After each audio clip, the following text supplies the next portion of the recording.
Kenaikan BBM di era SBY 300%, dari era Joko Widodo 30%, nyinyir pakai data drone. Ditulis oleh Manuel dari laman siwar.com. Kita sudah memutuskan ya, Pertalite dijadikan subsidi. Pertamax tidak. Ya, jadi kalau Pertamax naik ya mohon maaf, tapi kalau Pertalite subsidi tetap. Gitu. Nah, nanti 1 April tunggu off the record. Yang kedua, Pertamax. Menteri juga tidak memberikan penjelasan apa-apa mengenai ini. Hati-hati. Tekanan ataupun desakan kepada pemerintah yang saya pimpin untuk menaikkan BBM ini boleh dikata luar biasa. Kenaikan BBM di era SBY lebih tinggi daripada era Joko Widodo. Nyinyir pakai data bos. Kenaikan bahan bakar minyak tertinggi bukan ada di era Presiden Jokowi, melainkan ada di era Presiden Susilo Bambang Yudhoyono yang partainya itu sering ngebacot soal kebijakan Presiden Jokowi. Saya kira apa yang dikerjakan oleh Presiden Jokowi sudah tepat dalam mengikuti harga minyak dunia sehingga kenaikan harga minyak terjadi. Kita melihat bagaimana Presiden Jokowi dan pemerintahannya sudah bekerja keras untuk mengontrol harga-harga bahan bakar dan juga komoditas sehari-hari di Indonesia ini. Kan gak ada subsidi lagi, dan harga pasti menyesuaikan sama komoditi dunia dong. Terlepas dari kinerja menteri yang gak becus dan seringkali bikin kita naik tensi, seperti Menteri Perdagangan yang gak becus kerja dan Menhan yang sibuk sama kursinya, tapi setidaknya Presiden Jokowi mengontrol para menteri-menterinya agar tak jadi makin ngaco, bin parah. Nggak mungkin kita tidak menaikkan yang namanya BBM, nggak mungkin. Oleh sebab itu kemarin naik Pertamax. Menteri juga tidak memberikan penjelasan apa-apa mengenai ini. Hati-hati. Kenapa Pertamax? Ceritain dong kepada rakyat, ada empati kita gitu loh. Nggak ada. Saya sampaikan urusan bensin, untuk menyelesaikan itu harus memakai tambahan transportasi 800 miliar. Ada yang menyampaikan ke saya, Presiden, 800 miliar itu duit gede loh, masa Pertamina disuruh merugi? Enggak rugi. Pertamina tahun ini perkiraan saya untungnya berlipat lebih dari 40 triliun.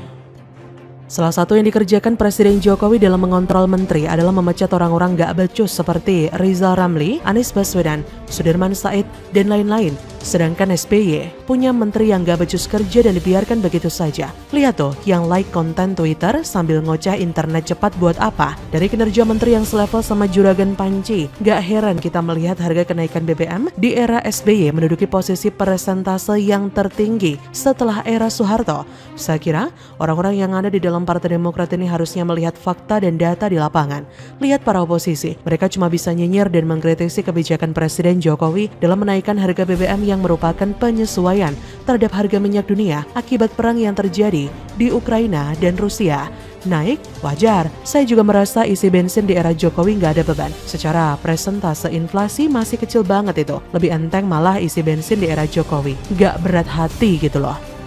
Apalagi orang-orang konyol seperti Greenpeace mengatakan bahwa ada kapal Pertamina yang mengambil minyak dari Rusia di tengah-tengah kondisi Rusia yang menyerang Ukraina. Seolah-olah mereka mau membuat sebuah penggiringan opini bahwa Indonesia masih bekerja sama dengan Rusia yang merupakan agresor kepada Ukraina. Ini adalah tindakan konyol yang gak penting dilakukan oleh orang-orang yang merasa dirinya sebagai social justice warrior, yaitu anggota Greenpeace.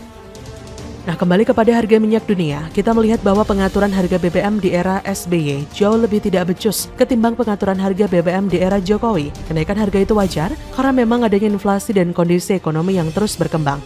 Kita bisa paham dengan logika seperti ini kira-kira.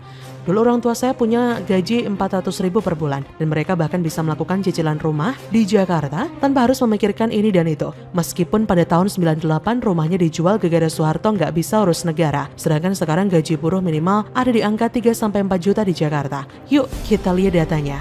Harga BBM tahun 2004 ke 2005. Pada Maret 2005, BBM jenis premium dinaikkan harganya menjadi 2.400 per liter dari 1.810 per liter. Pemerintah kembali menaikkan harga BBM pada Oktober 2005, di mana premium dinaikkan harganya dari 1.400 jadi 4.500 per liter. Harga BBM tahun 2009, jelang pemilu 2009, SBY justru menurunkan harga BBM menjadi 5.500 per liter dan turun lagi menjadi 5.000 per liter pada 15 Desember 2008, juga 4.500 per liter pada 15 Januari 2009. Namun menjelang 1 tahun turunnya masa pimpinan SBY, pemerintahan SBY kembali menaikkan harga BBM menjadi 6.500 per liter. Dari dua berita di atas, kita melihat kenaikan dari 1.800-an menjadi 6.500-an. Artinya naik sudah 300% alias 3 kalinya. Sedangkan dari 2009 sampai 2022 di era Jokowi, harga BBM dari 6.500-an naik jadi 7.800-an untuk bahan yang lebih bagus. Artinya naik hanya sekitar 30-an%. Data nih drone. Inilah yang kita sebut dengan kenaikan nilai uang dan penyesuaiannya. Dengan kenaikan harga komoditi akan diikuti dengan kenaikan pendapatan. Secara makroekonomi, kita bisa melihat bahwa nilai tukar uang itu semakin lama semakin tinggi dan itu adalah hal yang lumrah. Nah, kalau dibandingkan presentase barulah kita bisa bicara soal adu kinerja. Gak kayak Andi Arief dan orang-orang pendukung Anies seperti Helmi Felis yang selalu kritik Presiden Jokowi dan beberapa orang-orang baik lain seperti BTP, kritikan buta yang dilandaskan dalam kebencian. Para kadrun tak berani melihat presentase kenaikan harga BBM di era SBY yang katanya sih bisa sampai 300% alias 3 kali lipat coy. Sedangkan di era Jokowi, kenaikan harga BBM mungkin hanya ada di angka 20-30% saja. Sesuai dengan hukum inflasi ekonomi ini masih bisa dikatakan dalam ambang batas wajar. Kalau di era SBY akan kita ketahui bahwa harga BBM dibuat begitu naik tinggi melambung keluar angkasa. Namun pada saat mau pilpres kedua kalinya, harga BBM diturunin supaya JK dan pasangannya kalah. Kan, drone?